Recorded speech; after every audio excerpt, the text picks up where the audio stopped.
The Marty and Laura Show is brought to you by Veterinary Village. With locations throughout Wisconsin, Veterinary Village is dedicated to enhancing the quality of animal and human lives today and into the future.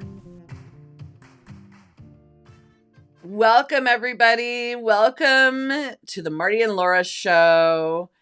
I am your host, Laura Reeves, and my friend, Marty Greer, is joining us. We also have a special guest today. The Wicked Witch of the West has joined us or maybe it's the Good Witch of the East. I don't know. Because we're talking about Halloween. Cute. She's super cute. She's really cute. Yeah, she doesn't look that wicked. I think she's we're going to go with the Good Witch of the East. My mom was born, my mom's birthday was Halloween. And so I have many of her tchotchkes since she's passed away. This is one of them. It actually has a little musical thing and sings and dances, but I figured that was a lot for the podcast. So.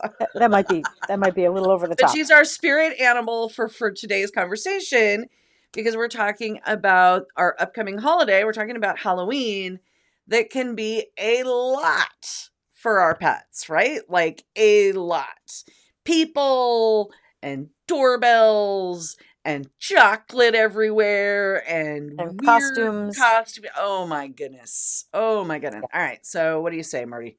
Let's talk about Halloween with our pets.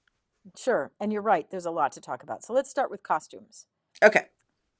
Because there's two aspects to this. One is everybody wants to dress their pet up in a cute little costume. And, you know, some of them are fine and the pets are comfortable in them and they're not scary and they're really cute. And sometimes we're expecting just a little too much of our pets, depending on the pet and what they like. Now, I send home a lot of pets in post-surgical suits after surgery to keep them from wearing Elizabethan collars. And I've had a few people come back and say, gosh, you know, they love getting their jammies on. And so at night now, I have a client with a Labrador and they have to put pajamas on her every night before she goes to bed. I'm just like, are you serious? Like, she's a lab and you hunt with her. Chihuahuas and pugs literally believe they're supposed to be wearing little outfits. Like they are fully on board. Right. So if you have a pet, not so much. Yeah, no. I put a jacket on my farm dog and it was a day that we had an agility class at night. It was 10 below zero. I put it on her. I put her in the crate, got to the event and she had taken it off, stuffed it in the corner of the crate and looked at me like, don't you ever do that to me again. So we have to respect. There are some pets that are happy to wear clothing and they're cute and they're comfortable in it and it's adorable. And then there are pets who are not, especially if it covers their head or it makes weird noises or like it's crinkly or it's weird or anything. And so you have to really be thinking about whether this makes your pet comfortable or uncomfortable. And if they're not comfortable in it, don't scare them. Put it on like for 2 seconds, get a quick picture, put it on Facebook and put the costume away. Like don't try it again. Right. And your pet will tell you that. And there's a lot of things that I say things like nail trims, you're going to have to learn to do this. But if your pet says, I don't want to wear clothes, okay, don't make them wear clothes. I'm okay with that. There's certain things that we must insist. And there are certain things that we're doing for our own benefit, not our pet's benefit. Those are things we don't insist. Right. So if you have to put a mask over your pug's eyes and they're not happy wearing it, just please don't. So think about that, but also think about the costumes that are going to come to your door or that you're dressing your family up, yourself up in, so that if you are wearing costumes, I mean, it's really cute to dress as the Wizard of Oz and have Dorothy and the Lion and the Tin Man and the Scarecrow, and then your dog dresses up as Toto. I mean, that's a pretty easy fix for a lot of dogs. They look like Toto, so it's not that hard. But if you're expecting your pet to be part of the group that goes trick-or-treating, then get them used to the costumes in advance so that they know what you're going to look like, especially if you're wearing something over your face or your head. It changes your profile, and your pet really identifies a lot, not by looking just at your face, but how you look in profile and how you look in the dark. And so you have to acclimate them so that they're comfortable with that kind of situation if you're expecting them to go skipping down the street with them on a leash while you're taking the kids trick-or-treating. So think about those. You know, they're going to see other strange creatures and zombies and, you know, I think it's really important to have realistic expectations of our pets. I had an old wire hair pointer dog, and we had at that point like a dozen pug dogs, And so we kept threatening that one day we were going to dress her up as the Wicked Witch and them as the flying monkeys. Yeah, We never did it, but man, it would have been so perfect. exactly. But if your kids or if you're going to wear a mask Right, or a hat or any of those right. things, get them used to it. And if you are going to have your pet at the door when trick-or-treaters are coming, and I would not recommend it, but if they are, get them in a harness or a leash, some way that you can really safely keep them in the house so that Mhm, if something funny happens at the door and the dog runs out or they see something that scares them and they mhm. spook and they run down the road, that you have identification with a tag, that they have their microchip, that you have some way to get them back home.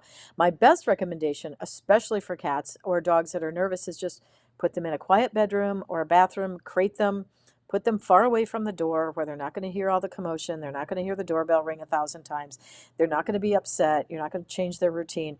Just let them go and then put a note on the door so that the kids remember that they're not supposed to put it on the doorknob so they have to actually touch the doorknob. Like, oh, I'm not supposed to do that, so that you can keep the pet safe because or pets because cats are not going to like it when people are Yeah. coming to the door and they may run out the front door. Some dogs are going to be startled. So plan ahead for those kinds of things. The number one day for dogs to run away from home is 4th of July, but I would July, I was suspect going to say. Halloween. I suspect Halloween is right behind it because we still have Yeah. fireworks around here on Halloween and we still have all the, some Any trick or excuse treating's to during the blow day. things up, man. I tell you. Yeah, some stuff's during the day, some of it's at night, and if your pet takes off in the evening and it's dark out and there's a million kids in your neighborhood and the dog's scared and just takes off running, or the cat, you're not going to find them. Have a lighted collar on them. You're not supposed to do this, but I'm going to tell you to do this anyway. Put an air tag on them so that you have a way to track them, or buy an official like a fee or whatever. They have special tracking collars for dogs. You have time now to order that and get it before Yeah. Halloween. And Halloween might not be trick or treating on Halloween itself, it might be before. So, just kind of plan for those things so that you have as much safety built into the program as possible. Things can still happen, but try to be absolutely 100% safe with your pet because you don't need to have a crisis that happens in the middle of trick or treating and forever mar Halloween and how fun that was for your family. And one of my favorite, I wish I had my other prop, which was me and my little dog when I was a kid dressed up. My mom had made us both outfits, and he had a routine of stupid pet tricks, and he could sit up and put one ear up, and so his belly band said "feed me," so we got extra candy. So not everybody has a dog like Morris, right? My favorite pro tip is a baby gate. So you Yep. can put a baby gate across your front door if you're a household that has a lot of trick-or-treaters, you can put that baby gate and then still be able to mostly close your door, but the Mhm. dog can't just like bolt out, and you can hand food and treats to the kids over the baby gate. So that's one of my favorite tricks. Yep. You don't have a Morris that will go with you and be part of your costume. Right. Right. Yeah, but this takes Um, some advanced planning. You need to yeah, get the baby gate ahead of time. You need to get the yep, costumes acclimated. If your pet really is terrified about the doorbell ringing, maybe disconnect the doorbell, get gabapentin or trazodone for your pet in advance so that they have something that they can reliably be sedated with, and Cilio if it's a mm, noise thing. So just plan for those things. Your veterinarian cannot produce those at the drop of a hat. yeah. Halloween, I think, is on a weekend this year. It is So, actually Friday. okay. It is So, don't Friday the call. 31st. Yeah, Yeah. don't call Friday afternoon at 4 o'clock and expect your vet to just magically appear with Mm-mm. appropriate medications. So start thinking about those things in advance so that your pet is protected. Like I said, make sure they've got a microchip and make sure your microchip is registered to the right place so that your correct phone number is in there. And now, Buddy Badge with Revival has a tag that has a QR code on it. And all Nice. you have to do, you don't need a microchip scanner to read the tag. You can take a photograph or Do get out your it. phone. Yeah. Yeah, hit the website, go to the QR code. It will take you to all the information that you need to put in the computer about your pet. So if your dog is diabetic or needs to be on seizure medications or Right. whatever, Right. that information can all be accessible to whoever finds your pet And should they run off. that is, I just think those things are so, so cool. So the other thing about Halloween, it's not just scary costumes. It's not just crazy kids ringing your doorbell 50,000 times is the Right. best thing about where I live. There's no trick-or-treaters at my house, 0. There has never been a trick-or-treater here in 12 years. Um, Candy. Yeah. Kids and candy and little pumpkin buckets full of sugar and pets. Yeah. So we have the obvious things, the toxins, which are the xylitol, also known as birch sugar, raisins, and chocolate. So we Mhm, have to know about the toxins. And we'll talk about that in a second. And we also have to think about the wrappers that mm, come in them. mhm. So I've had dogs eat entire buckets full of Halloween candy, and we've had to make them vomit, and up comes the wrapper, I mean, like piles of, like giant piles of stuff, with the wrappers and with all the stuff. And it's like, oh my gosh, like dogs don't really think about unwrapping the food. They just think about how fast should I gobble it down before somebody Mhm, busts me and I mhm. don't get a chance to finish this delightful situation. I had a former employee whose dog would eat Hershey's Kisses, and they would come through still in the wrapper.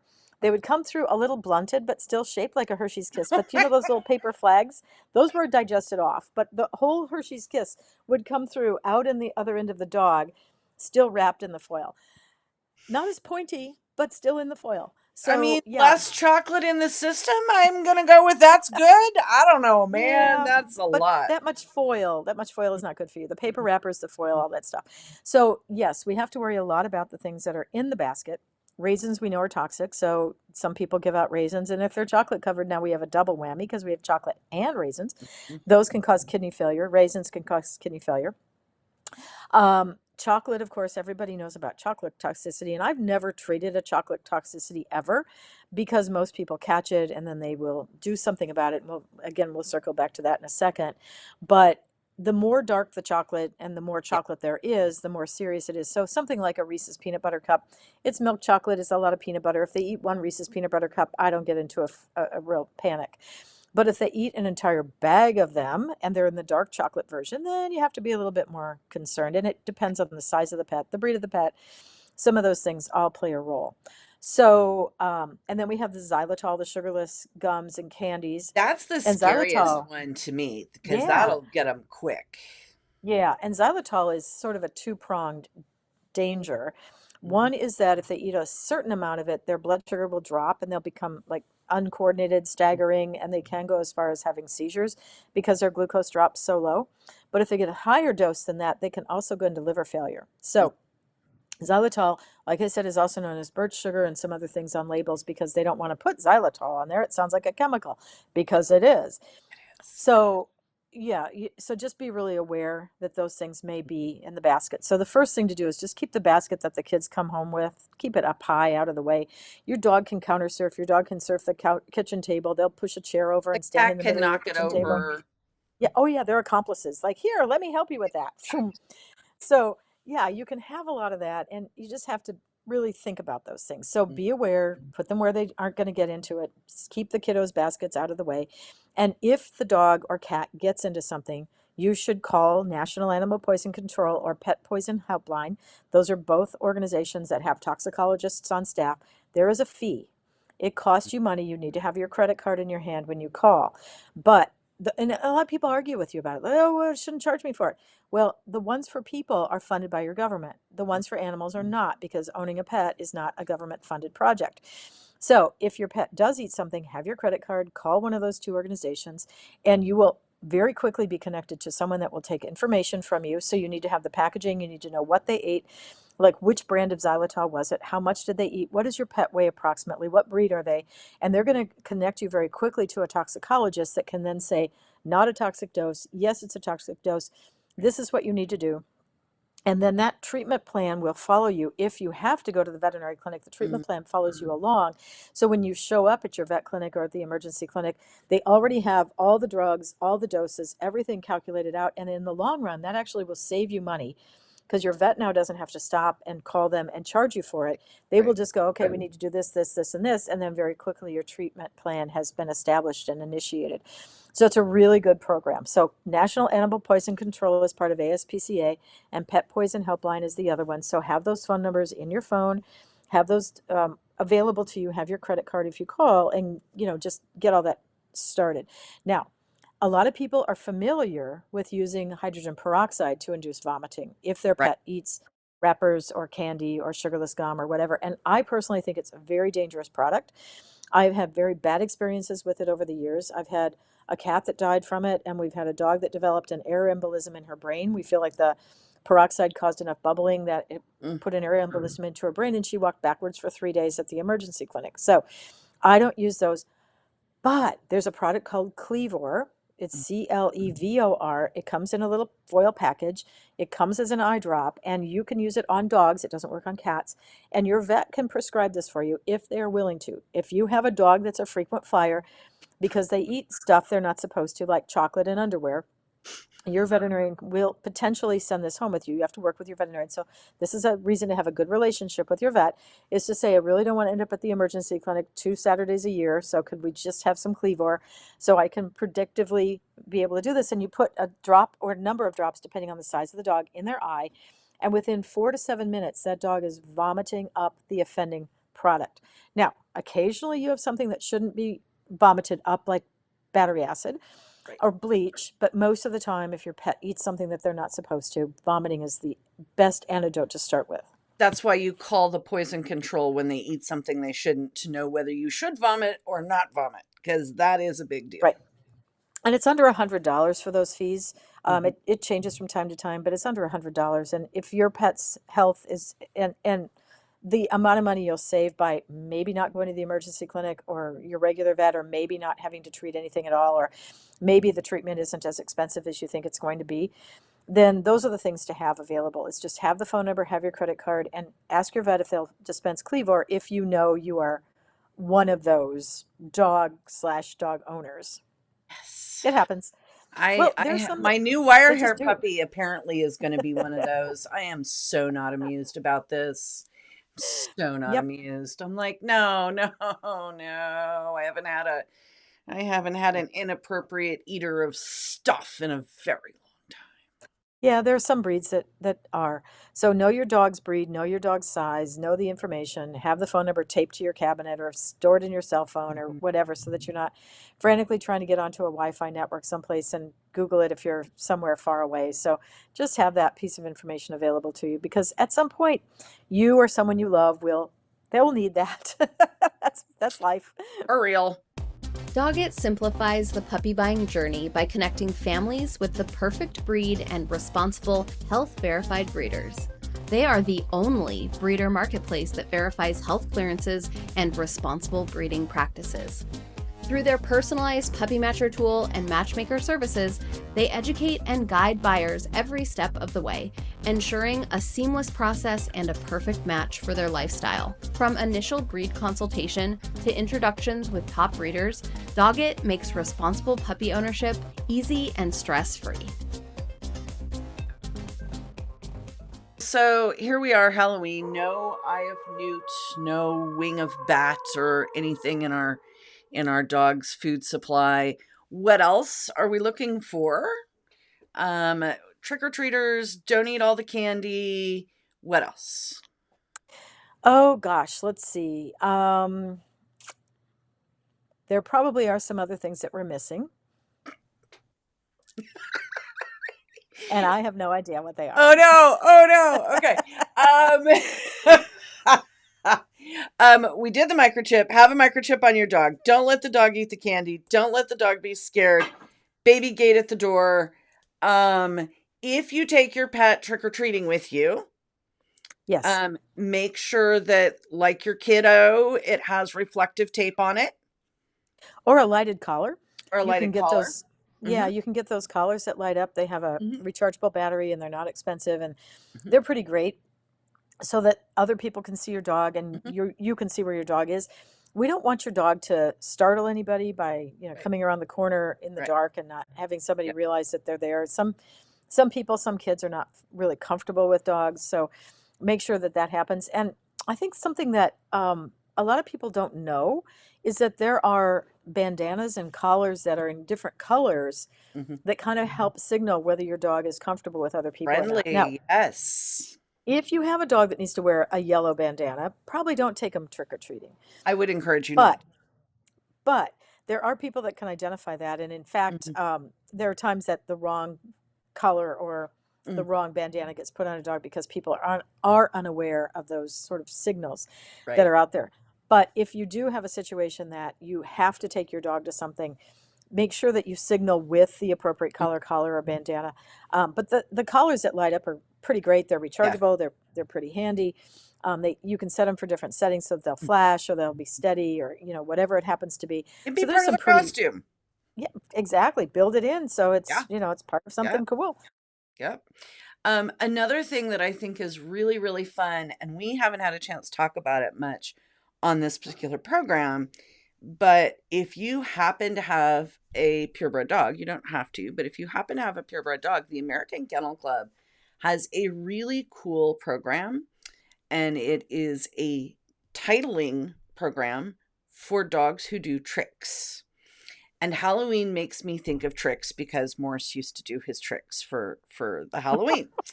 So you can actually get your dog, even your don't do anything else with your dog. If it happens to be purebred, you can get a trick dog title for your Yes. dog to teach them to hold the Halloween basket with no candy in it, to sit up and Right. beg. Like you can do this whole routine that is super fun. You can take a video of it, send it in, and it's a really great thing to do with your dog. And Halloween is a fun time to do this sort of stuff where they can show Oh, off yeah. their tricks.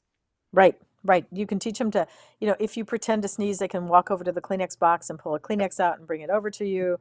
You can teach them to play dead. I mean, there's so many really fun tricks that people do with their dogs. And yes, I know at one time you could get the trick dog title without even going to a class or without, Yeah, no, you don't even have to go I anywhere. believe you can videotape your dog Yep. doing a series of tricks.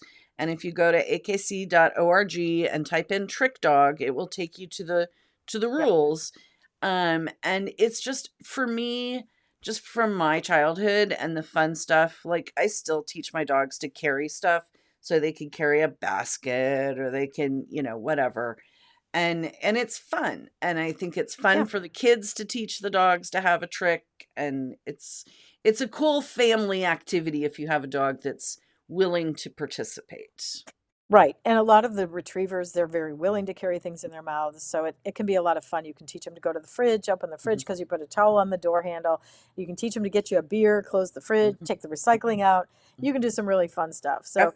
So don't miss the opportunity to teach your dog some of those things. I have clients that have taught their dogs the names of all their toys. They'll send them to the toy box to get the toy out. So go get your Mhm, monkey, go get your chicken, and mhm. then they teach them to pick up their toys and put them back in the toy box. The best trick of all Yes, is to very clean up true. after yourself. If you can't teach your Yes. kids, you can at least teach, or your spouse or your partner, Mhm, at least you can teach the dog. And if the dog is picking up after themselves, the kids mhm. might Yeah, actually pay it's a learning attention. opportunity. I had a It sure is. client who, taught his wire hair pointer to get his slippers, but not Yeah. just go get my slippers, go get me my left slipper. Wow. And the dog would bring him the left slipper, like, how do you, I don't know. I have no idea. Okay.